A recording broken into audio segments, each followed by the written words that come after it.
ये सारा काम प्रधानमंत्री जी का है। प्रधानमंत्री जी के नेतृत्व के अंदर उनका आशीर्वाद है और उनके आशीर्वाद से ही हम आगे बढ़ रहे हैं।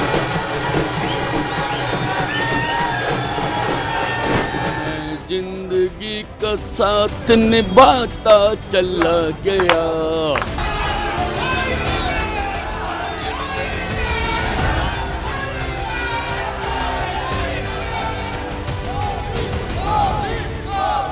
एक अकेला सब पर भारी, नरेंद्र मोदी जी, नरेंद्र मोदी जी।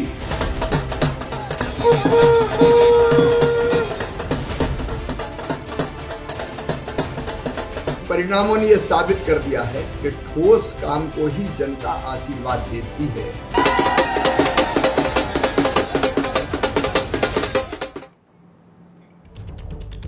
नमस्कार, मैं हूं आपके साथ शीरी। बीजेपी ने हरियाणा का किला फतेह कर लिया है और ये रिजल्ट पूरे देश को चौंकाने वाला है। तमाम एग्जिट पोल कांग्रेस की जीत के दावे कर रहे थे, लेकिन तमाम दावे फेल हुए। बीजेपी ने जबरदस्त जीत हासिल की है। न सिर्फ पुराना रिकॉर्ड तोड़ा है, बल्कि सोशल इंजीनियरिंग के जरिए सियासत का समीकरण बदल दिया है। आपको दिखाते हैं कि किस तरीके से हरियाणा में तमाम सर्वे तो गलत साबित हुए ही और बीजेपी ने एक बड़ी जीत दर्ज की है। ये देखिए, ये इस वक्त आपको हम तस्वीरें दिखा रहे हैं। बीजेपी 48 सीट, कांग्रेस प्लस 37 सीटें, इन आईएनएलडी प्लस को 2 सीट और अन्य के खाते में 3, तो 90 विधानसभा की सीटें हरियाणा में। और कैसे बीजेपी की ये बम्पर और बड़ी जीत की हैट्रिक बीजेपी ने लगाई है, ये आप तस्वीरों इस आंकड़े के जरिए समझ सकते हैं कि कैसे बीजेपी ने अपना कमल खिला दिया। और इस 1 घंटे में हम विश्लेषण करेंगे कि हरियाणा के दंगल में आखिर किस तरीके से बीजेपी यहां जीत हासिल करती हुई दिखी। बीजेपी मस्त हुई और कांग्रेस पस्त हो गई। लेकिन सबसे पहले बात बीजेपी की करते हैं। आप इस रिपोर्ट के जरिए आप देखिए और साथ ही समझिए भी कि आखिर कैसे बीजेपी ने जीत की हैट्रिक लगा दी है।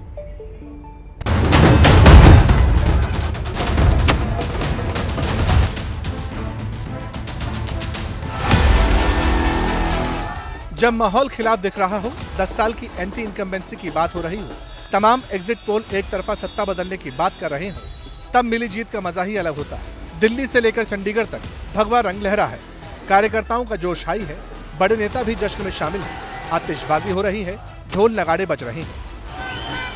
नायब सिंह सैनी के घर के ठीक बाहर हम मौजूद हैं और जरा ये देखिए, बोलना शुरू किया और बस यहाँ पर जो नारेबाजी है वो शुरू कर दी है। कार्यकर्ताओं ने खुशी में जश्न जो है मना रहे हैं और अभी मैं बताऊं कि रुक रुक के आतिशबाजी जो है वो भी हो रही है। मैं धन्यवाद करता हूं हरियाणा के सभी वोटर्स का, जिन्होंने पूर्ण बहुमत के साथ तीसरी बार और माननीय नायब सैनी को दूसरी बार मुख्यमंत्री बनाने का जो कार्य किया, उनके लिए सभी कार्यकर्ताओं को, सभी वोटर को बहुत बहुत बधाई देते हैं। बीजेपी की हरियाणा में लगी हैट्रिक की 5 वजह समझने की कोशिश करते हैं। आखिर कैसे जीती बीजेपी, इसका संपूर्ण विश्लेषण करते हैं। 10 साल की सत्ता विरोधी लहर हरियाणा में साफ दिख रही थी। लोकसभा चुनाव से ठीक पहले बीजेपी ने 2014 से हरियाणा के सीएम रहे मनोहर लाल खट्टर को हटाकर नायब सिंह सैनी को हाथ में कमान दे दी। नए चेहरे से सत्ता विरोधी लहर का असर कम हुआ और बीजेपी ने हरियाणा में इतिहास रच दिया। मोदी और सैनी के बूते हरियाणा फिर भगवामय हो गया। ये हरियाणा प्रदेश के 2 करोड़ 80 लाख लोगों की जीत है। उनका आशीर्वाद है, उनका प्यार है, उनका स्नेह है, आदरणीय मोदी जी की नीतियां हैं। मैं हरियाणा के 2 करोड़ 80 लाख लोगों का दिल से धन्यवाद करता हूं। आदरणीय मोदी जी की नीतियों का ही परिणाम है क्या जितनी बड़ी ऐतिहासिक जीत जो मिली है, उनके आशीर्वाद से मिली है। कभी कहा जाता था जिसके साथ जाट उसकी ठाट, लेकिन बीजेपी ने इस कहावत को बदल दिया। 10 साल तक गैर जाट मुख्यमंत्री बनाकर बीजेपी गैर जाट वोटों को अपने करीब ले आई। 25% जाट के खिलाफ ओबीसी वोटर एकजुट हुए। यादव सैनी का एक तरफा वोट बीजेपी को मिला। आपको बता दें, हरियाणा में ओबीसी वोटर्स की संख्या 30% है और इस वर्ग के एक तरफा वोट ने हरियाणा की हवा का रुख बदल दिया। 2019 में बहुमत से दूर रहने वाली बीजेपी ने जेजेपी के साथ मिलकर सरकार बनाई थी। 4.5 साल तक सरकार चलाई, फिर जेजेपी से नाता तोड़ और ओबीसी सीएम बनाकर बीजेपी ने अकेले चुनाव लड़ा। जेजेपी से अलग होने का फैसला सही साबित हुआ और जेजेपी इस चुनाव में बुरी तरह पस्त हो गई। आरएसएस बीजेपी के बीच मतभेद की खबरें खूब चली, खूब चर्चा हुई, लेकिन संघ और बीजेपी चुपचाप खबरों से दूर जीत की एक साथ रणनीति बनाने में जुटे रहे। आरएसएस ने पिछले 4 महीनों में हरियाणा में 16,000 छोटी छोटी जनसभाएं की। एक तरफ जहां पीएम मोदी समेत बीजेपी के स्टार प्रचारकों की फौज चुनावी भाषणों के जरिए वोटर्स का दिल जीतने की कोशिश कर रही थी, तो दूसरी ओर आरएसएस ने जमीनी स्तर पर जी तोड़ मेहनत की और असर सबके सामने है। जेल में बंद राम रहीम के पैरोल में बाहर आने पर अक्सर हरियाणा की सियासत गर्म हो जाती है। ठीक चुनाव से पहले राम रहीम एक बार फिर पैरोल पर बाहर निकला तो इसे बीजेपी के लिए फायदे की रणनीति कहा गया और इसका असर दिखा भी। इन 28 सीटों में से 12 पर बीजेपी ने जीत हासिल की और कांग्रेस की उम्मीदों को तगड़ा झटका दिया। बताया जाता है कि डेरा सच्चा सौदा के कुल अनुयायियों की संख्या करीब 1.25 करोड़ है। 38 में से 21 शाखाएं तो अकेले हरियाणा में ही हैं। माना जाता है कि डेरा के अनुयायियों की ज़्यादा संख्या फतेहाबाद, सिरसा, हिसार, करनाल, कुरुक्षेत्र और कैथल जिलों में है। इन 6 जिलों में विधानसभा की 28 सीटें आती हैं।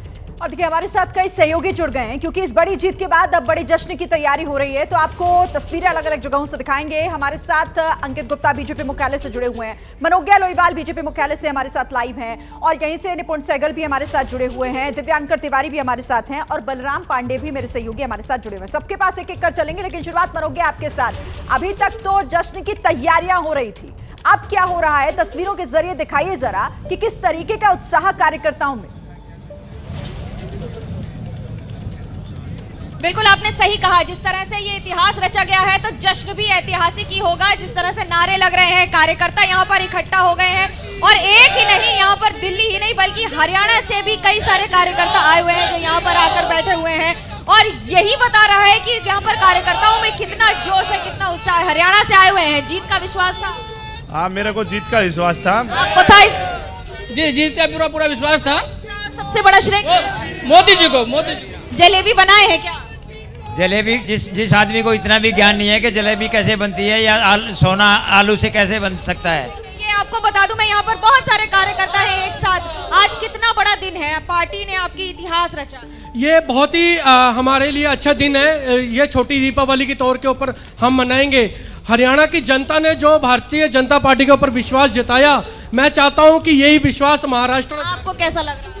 अरे हमें सवेरे यकीन ही नहीं था, क्योंकि जब हम बस से उतर के वहाँ पे पूछा 65 का जब आंकड़ा छू रहा था कांग्रेस का, तो हमारा 15-16 पे अटक गया, मतलब उस वक्त उतने पे था और बीजेपी की तरफ देख रहे थे, सन्नाटा था, ऐसे लग गया क्योंकि झटका बहुत लेकिन एकदम जैसे जैसे बढ़ते गए आंकड़े बढ़ते गए। आज अभी प्रधानमंत्री नरेंद्र मोदी आएंगे यहाँ पर। अरे ये प्रधानमंत्री जी को ये जो कांग्रेस के द्वारा झूठा नैरेटिव फैलाया जा रहा था, देखिए आपको मैं यहाँ पर तैयारियां दिखा दूं। यही वो मंच है जहां से अभी कुछ ही देर में प्रधानमंत्री नरेंद्र मोदी संबोधित करेंगे। एसपी जी यहाँ पर पूरी तरह से मंच बनाते हुए, तैयारी करते हुए उसको और उसके साथ साथ बाकी सारी चीजों का ध्यान रखते हुए। पर महत्वपूर्ण ये हो जाता है कि आज की तारीख में जो इतिहास रचा गया है वो अपने आप में ऐतिहासिक शब्दों में ही होगा। बिल्कुल, और देखिए ये ऐतिहासिक जीत और इसे किस तरीके से अब इसका जश्न भी बड़ा करने की पूरी तैयारी है। अब जरा दिव्यांकर के कैमरे से देखते हैं कि उनके आसपास कैसी तस्वीरें हैं और कितना उत्साह कार्यकर्ताओं के भीतर दिखाई दे रहा है। दिव्यांकर।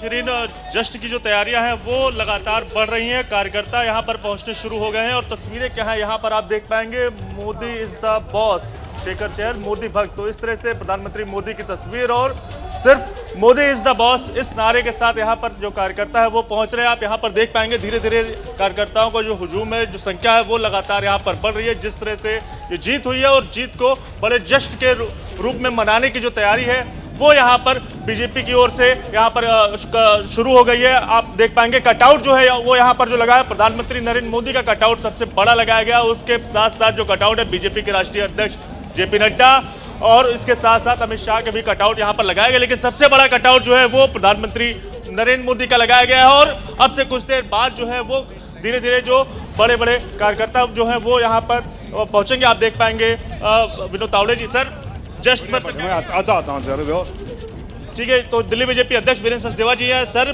जिस तरह से कार्यकर्ताओं ये जो जीत मिली है इसको सबसे बड़ा आप श्रेय किसको देना चाहिए? देखिए, हरियाणा की जीत का सबसे बड़ा श्रेय माननीय प्रधानमंत्री श्रीमान नरेंद्र मोदी जी का नेतृत्व, हमारे राष्ट्रीय अध्यक्ष आदरणीय नड्डा जी की रणनीति और हरियाणा में 10 साल का भ्रष्टाचार मुक्त शासन और विकास का जो एजेंडा हमारी हरियाणा की सरकार ने चलाया है उसको हरियाणा की जनता ने दिलों पे अपने बिठाया है और इसलिए स्पष्ट बहुमत देके तीसरी बार सरकार बनी। सबसे बड़ा मुद्दा क्या रहा? सबसे बड़ा मुद्दा हमारे लिए भ्रष्टाचार मुक्त शासन और जो विकास का एजेंडा हमने चलाया है माननीय मोदी जी के नेतृत्व में वो है। बिल्कुल गदगद है बीजेपी और बीजेपी के तमाम कार्यकर्ता, जिस तरह से उन्हें भी उम्मीद नहीं थी कि ये जीत इतनी ऐतिहासिक होगी। अब अंकित गुप्ता का रुख करते हैं और अंकित के जरिए देखते हैं कि जश्न की कैसी तैयारियां उनके आसपास।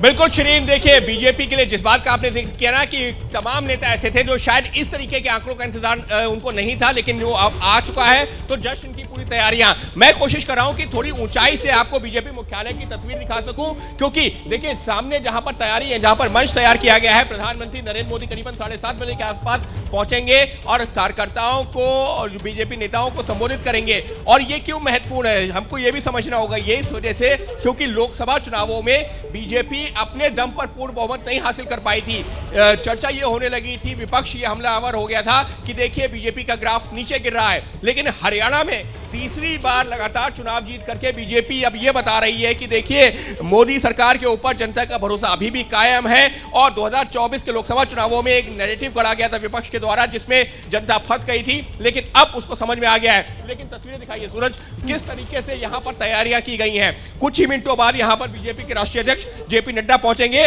और रात में 9 बजे देश भर के हर एक मंडल पर तैयारी की गई है विजय उत्सव की। विजय उत्सव यानी कि देश भर में मनाया जाएगा इस जीत का जश्न, यानी कि बीजेपी सिर्फ यहां ही नहीं, दिल्ली में ही नहीं, हरियाणा में ही नहीं, बल्कि देश के हर एक कोने में इस जीत का जश्न मनाने की तैयारी कर चुकी है। जी बिल्कुल, और बीजेपी मुख्यालय पर कैसे बड़ी तैयारी होती है, खुद प्रधानमंत्री आते हैं और कैसे उस सेलिब्रेशन को और बड़ा किया जाता है, ये हम देखते हैं जब भी कहीं बीजेपी इस तरीके से चुनाव जीतती है या जीत दर्ज करती है। बलराम पांडे भी हमारे साथ जुड़े हुए हैं।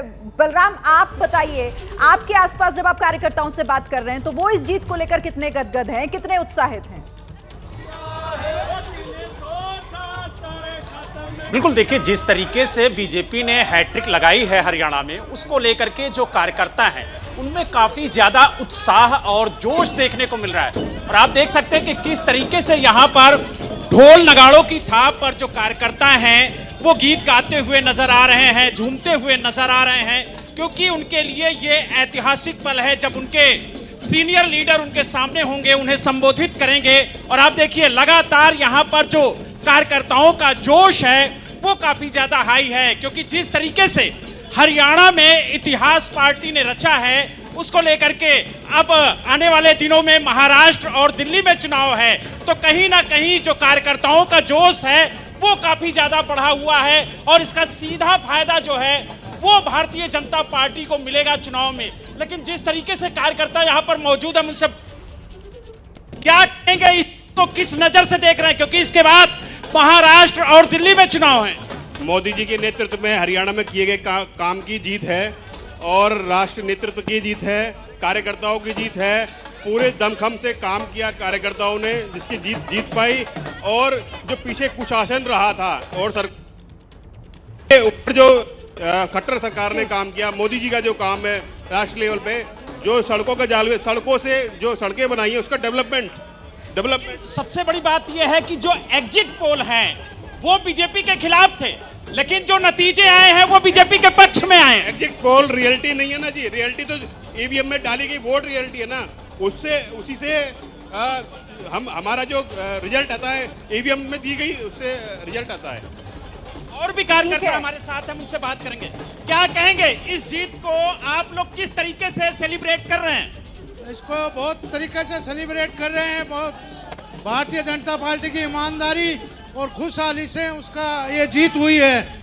भ्रष्टाचार की लड़ाई है और ये परिवारवाद के साथ। कुछ ही देर में प्रधानमंत्री नरेंद्र मोदी आप लोगों के बीच में होगी, चेहरे पे मुस्कान दिख रही है। इंतजार प्रधानमंत्री नरेंद्र मोदी का भी हो रहा है और अपने अपने तरह से हर कोई यहाँ पर इस वक्त सेलिब्रेट कर रहा है। अब जरा निपुण सहगल के पास चलते हैं और निपुण से जानते हैं कि उनके आसपास कैसी तैयारियां हैं, किस तरीके का जोश और उत्साह। कार्यकर्ताओं से आप बात भी कर रहे होंगे, निपुण, क्या समझ आ रहा है वहां से आपको? बिल्कुल रोमाना, देखिए मैं जो मंच बनाया गया है जिससे प्रधानमंत्री संबोधित करेंगे उसके बिल्कुल पास खड़ा हूं, लेकिन मैं दो पार्टियों की बात करना चाहता हूं। पहली पारी पार्टी, पहली परंपरा, ये जो 2014 के बाद से हम लगातार देख रहे हैं कि छोटी से छोटी जीत, किसी एक राज्य की जीत पर भी पार्टी के जो शीर्षस्थ नेता हैं बीजेपी के, प्रधानमंत्री नरेंद्र मोदी, वो कार्यकर्ताओं के बीच आते हैं। जब पुराना दफ्तर था बीजेपी का अशोक रोड में, वहां भी, और अब दीनदयाल उपाध्याय मार्ग में भी, तो आज भी वो पार्टी वो परंपरा बनी रहेगी।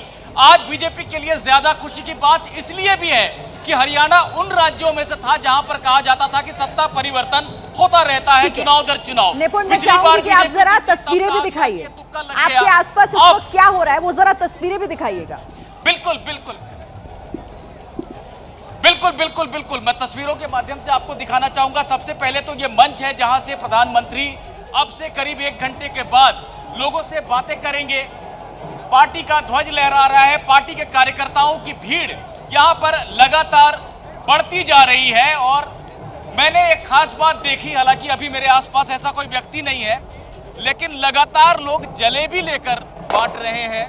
आमतौर पे ये देखा है हमने कि लड्डू बंटते हैं पार्टी की जीत पर, बीजेपी कार्यालय में जलेबी बंट रही है। तो शायद बीजेपी के कार्यकर्ताओं को, ये देखिए आतिशबाजी भी हो रही है लगातार यहाँ पर, तो बीजेपी कार्यकर्ताओं को लगता है कि जलेबी ने भी जीत दिला दी है।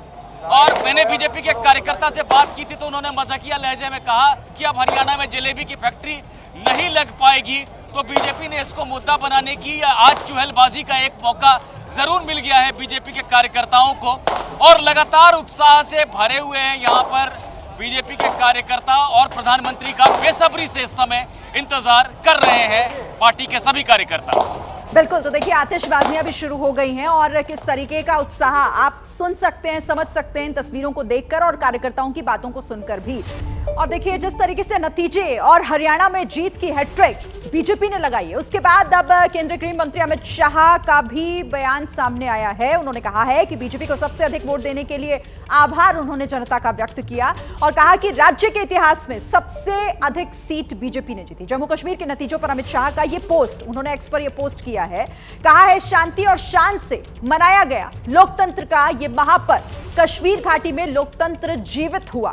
केंद्रीय गृह मंत्री अमित शाह का यह बयान जम्मू कश्मीर चुनावों को लेकर कि घाटी में इस बदलाव के लिए प्रधानमंत्री का आभार, सफल चुनाव के लिए जम्मू कश्मीर की जनता को उन्होंने बधाई भी दी और कहा कि राज्य के इतिहास में सबसे अधिक सीट बीजेपी को मिली है इन चुनावों में। और चुनावों से जुड़ी हुई एक और बड़ी खबर आपको बता दें, केंद्रीय मंत्री राव इंद्रजीत की बेटी आरती राव जीत गई अटेली सीट से, हरियाणा की अटेली सीट जहां पर वो पहले पीछे चल रही थी रुझानों में, लेकिन अब उन्होंने जीत दर्ज कर ली है अटेली सीट से। केंद्रीय मंत्री राव इंद्रजीत की बेटी हैं आरती राव और उनको अब जीत मिल चुकी है सीट पर, अटेली सीट से उन्होंने चुनाव जीत लिया है।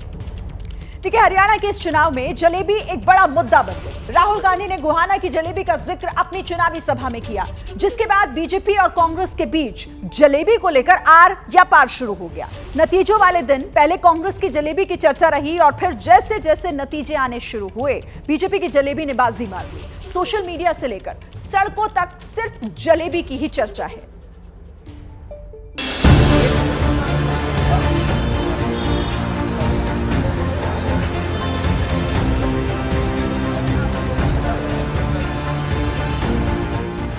विधानसभा चुनाव में बीजेपी की शानदार जीत के बाद पार्टी में जश्न का माहौल है और इस जश्न के माहौल में हरियाणा के गोहाना की जो ये बड़ी जलेबी या जलेबे का कहें मिठास ना हो, ये कैसे संभव है। सुबह कांग्रेस मुख्यालय में जरूर इसकी मिठास का जो लुत्फ है वो कांग्रेसी कार्यकर्ता ले रहे थे, लेकिन जैसे जैसे रुझान सामने आने लगे इस जलेबे की यानी कि बड़ी जलेबी की जो मिठास है वो कम होती चली गई।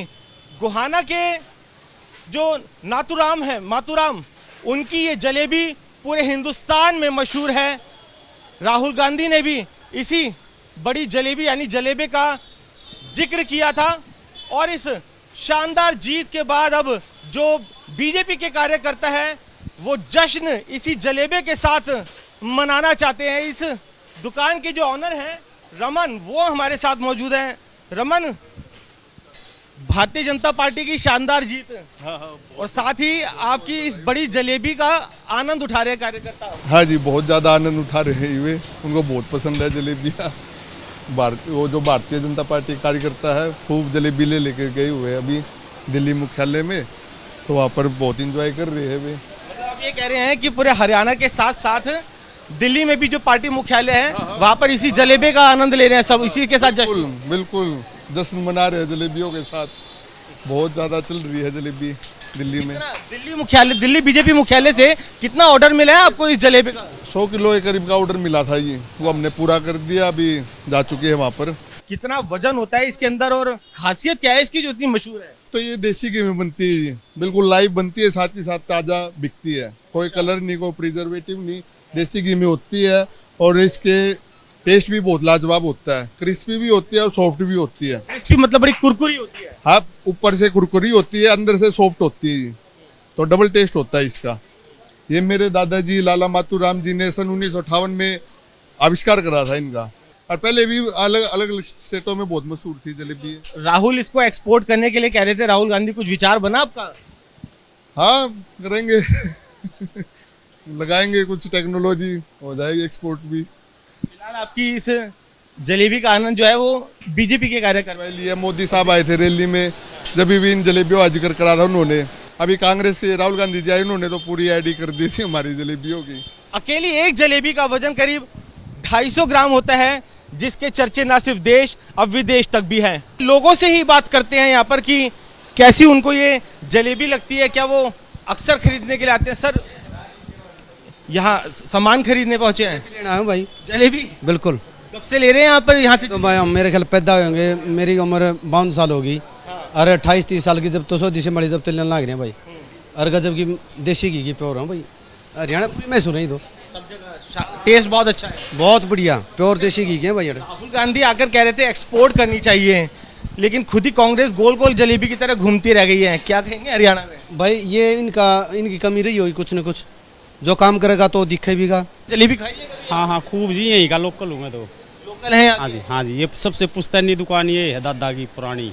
कैसी लगती है यहाँ की? बहुत बढ़िया है जी, बहुत बढ़िया, हमारे यहाँ की मशहूर है जी ये। राहुल गांधी तो कह रहे थे कि एक्सपोर्ट करिए जलेबी, और जो बीजेपी है वो काम ही नहीं करने देती है, आपको आगे नहीं बढ़ने देती। अब बीजेपी वाले खिलाएंगे सबको जलेबियाँ। वो तो खिला रहे हैं, दिल्ली मुख्यालय भी जा रहे हैं। हाँ, ये बहुत इंडिया से बाहर भी जाते हैं जी जलेबी, इंडिया से बाहर जाती है। खुश है बीजेपी की जीत से? हम खुश है जी, सरकार के साथ हैं। सरकार के साथ है, ये भी अच्छी बात है। जो सरकार हो उसका साथ दो। और आप भी यहाँ पर सामान खरीदने आए हैं, जलेबी खाई है कभी? हाँ जी, बहुत खाई है। कैसी लगती है जलेबी? बचपन से ही खाने लग रहे हैं जलेबी, तो अभी भी जलेबी लेने आ रहे हैं।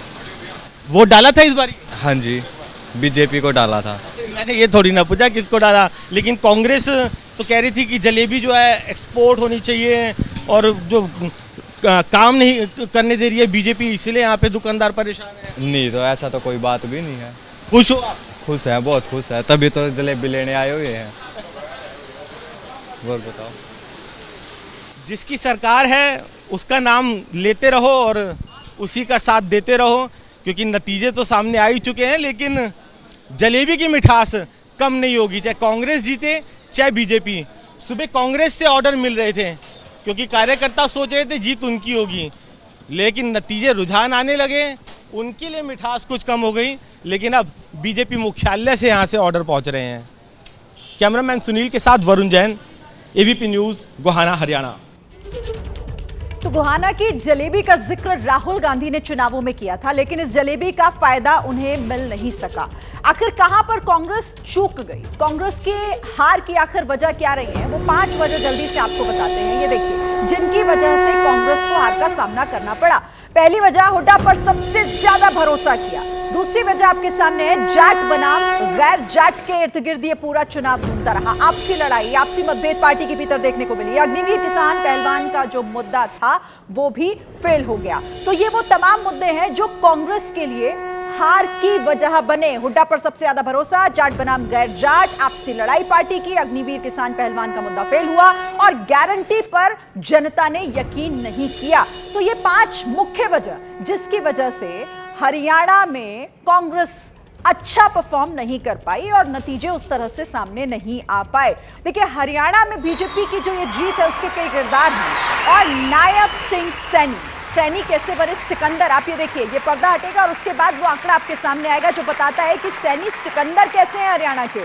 48 सीट बीजेपी जीत रही है। कांग्रेस प्लस 37 सीटें रुझानों में आगे चल रही है। आईएनएलडी प्लस को 2 सीटें और अन्य के खाते में 3, लेकिन सबसे बड़ा आंकड़ा 48 का जो बीजेपी के खाते में जा रहा है, और यही बताता है कि आखिर इस उत्साह के पीछे जो कार्यकर्ता इतना बड़ा जश्न मना रहे हैं उसके पीछे की वजह यही है। आइए एक बार फिर आपको लिए चलते हैं बीजेपी मुख्यालय, और बलराम भी हमारे साथ जुड़े हुए हैं वहीं से। बलराम, कार्यकर्ता खुद कह रहे हैं अपनी बातचीत में कि अंदाजा उनको भी नहीं था कि जीत का जश्न इतना बड़ा होगा। तस्वीरें दिखाइए जरा। बिल्कुल, देखिए जिस तरीके से जीत बड़ी है उसी तरीके से जो जश्न है वो भी काफी बड़ा है। और आप देख सकते हैं तस्वीरों में कि किस तरीके से यहाँ पर बैंड बाजे, ढोल नगाड़े की थाप पर जो कार्यकर्ता है वो नाचते और झूमते हुए नजर आ रहे हैं। लगातार यहाँ पर जश्न का माहौल है। और ठीक सामने आपको जो गेट दिख रहा है, इसी गेट से कुछ ही देर में जो प्रधानमंत्री हैं नरेंद्र मोदी, वो मुख्यालय में प्रवेश करेंगे। उनके स्वागत के लिए जो कार्यकर्ता हैं अभी से ही कतार में खड़े हुए हैं। और आप देख सकते हैं कि किस तरीके से सुरक्षा के लिहाज से बैरिकेड किया गया है, ताकि जो कार्यकर्ता है वो इधर ही रहें। जब प्रधानमंत्री प्रवेश करें तो वहां पर कोई कार्यकर्ता अलग से ना जाए, जिनको कहा गया है सिर्फ वही जाएंगे। और दूसरी तरफ आप तस्वीर देखिए कि किस तरीके से यहाँ पर जश्न मनाया जा रहा है। ढोल नगाड़े सुबह से यहाँ पर बज रहे हैं, और देखिए किस तरीके से जो कार्यकर्ता है यहाँ झूमते, नाचते, गाते हुए नजर आ रहे हैं। और ये तस्वीरें हैं बीजेपी मुख्यालय की कि किस तरीके से मुख्यालय में जश्न मनाया जा रहा है, क्योंकि कार्यकर्ता ये कह रहे हैं कि जिस तरीके से जीत पड़ी है उसी तरीके से ये जश्न भी बड़ा है। और लगातार जो कार्यकर्ताओं के चेहरे हैं वो खुशी से झलकते हुए नजर आ रहे हैं। जो कार्यकर्ता यहाँ पर मौजूद, हम उनसे बात भी करेंगे और जानेंगे कि आखिरकार इस जीत को वो किस तरीके से जश्न में तब्दील कर रहे हो, किस तरीके से जश्न मना रहे हैं, क्या कहेंगे? बड़ा अच्छा लग रहा है। मोदी के कार्य और उनकी योजनाओं का जो पब्लिक ने सहयोग दिया है, जनता ने जो भरपूर वोटिंग करी है। और यानी कुछ ही देर में प्रधानमंत्री नरेंद्र मोदी भी उनके साथ होंगे। तो जिस तरीके से कार्यकर्ताओं में जोश देखने को मिल रहा है, ये जीत दिल्ली में कितना गुल खिलाएगी, क्योंकि हरियाणा दिल्ली से लगा हुआ है। सर ये बूस्टर डोज है हम सबके लिए, बूस्टर डोज, ये हमारे लिए बूस्टर डोज है। और आने वाले समय में हम दिल्ली भी जीत के दिखाएंगे। हरियाणा की जीत बूस्टर डोज है, और ये बूस्टर डोज दिल्ली में कार्यकर्ता ये भी कह रहे हैं कि देखिए हरियाणा तो अभी झांकी है, दिल्ली अभी बाकी है। यानी कि ये मैसेज है कि जितनी बड़ी जीत हरियाणा में दर्ज की है, दिल्ली में जब चुनाव होंगे तो इस जीत का असर वहां भी दिखाई देगा। और अभी तो महाराष्ट्र में भी चुनाव होने हैं। इस वक्त एक बड़ी खबर आ रही है, अपने दर्शकों को हम वो बड़ी खबर दे दें। देखिए केंद्रीय मंत्री राव इंद्रजीत की बेटी आरती जो जीत गए हैं टेली से, लेकिन दूसरी तरफ लालू यादव के दामाद चुनाव हार गए। रेवाड़ी सीट से चिरंजीव राव लालू यादव के दामाद हैं, कांग्रेस के प्रत्याशी थे इस सीट से, लेकिन हार का सामना उन्हें यहां से करना पड़ा है। बीजेपी के लक्ष्मण सिंह ने उन्हें हराया है। तो देखिए अभी अब लगभग तस्वीर साफ हो चुकी है, और इसीलिए बीजेपी मुख्यालय पर लगातार समर्थकों का जमावड़ा बढ़ रहा है। आपको मैं अलग अलग एंगल से तस्वीरें दिखा रही हूं। हरियाणा के इस जनादेश ने क्षेत्रीय पार्टियों का वर्चस्व पूरी तरीके से खत्म कर दिया है, जिसका सबसे बड़ा झटका चौटाला परिवार को लगा है, क्योंकि 2 दिन पहले आईएनएलडी के नेता अभय चौटाला ये दावा कर रहे थे कि सरकार उनके बगैर नहीं बनेगी। वो खुद चुनाव हार गए। सबसे बड़ा पतन जननायक जनता पार्टी का हुआ है, जिसके नेता दुष्यंत चौटाला की जमानत तक नहीं बची। इसी बीच प्रधानमंत्री नरेंद्र मोदी ने पोस्ट किया है सोशल मीडिया पर, विकास और सुशासन की राजनीति की जीत हुई है, जनता से किए वादों को पूरा करेंगे। प्रधानमंत्री मोदी का ये पोस्ट हरियाणा की जीत पर, बीजेपी की जीत पर प्रधानमंत्री ने ये पोस्ट करते हुए धन्यवाद किया है जनता का। और अब आपको दिखाते हैं कि कैसे इन चुनावों में चौटाला परिवार का सफाया हुआ है।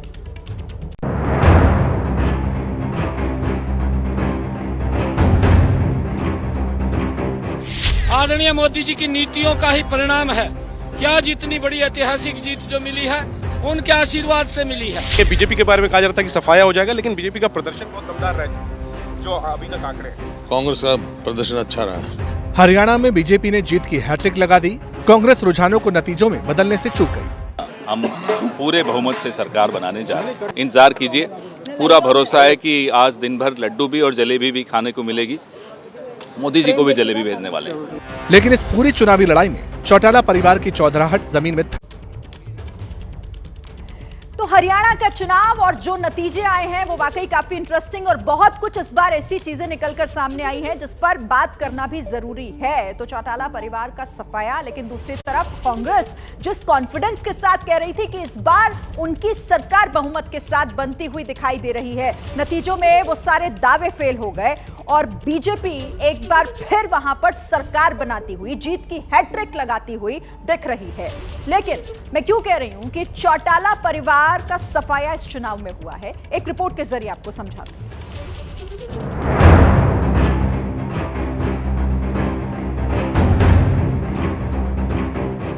आदरणीय मोदी जी की नीतियों का ही परिणाम है। क्या जितनी बड़ी ऐतिहासिक जीत जो मिली है उनके आशीर्वाद से मिली है। बीजेपी के बारे में कहा जा रहा था कि सफाया हो जाएगा, लेकिन बीजेपी का प्रदर्शन बहुत दमदार रहा जो अभी तक आंकड़े हैं। कांग्रेस का प्रदर्शन अच्छा रहा। हरियाणा में बीजेपी ने जीत की हैट्रिक लगा दी। कांग्रेस रुझानों को नतीजों में बदलने से चूक गई। हम पूरे बहुमत से सरकार बनाने जा रहे हैं। इंतजार कीजिए, पूरा भरोसा है कि आज दिन भर लड्डू भी और जलेबी भी खाने को मिलेगी।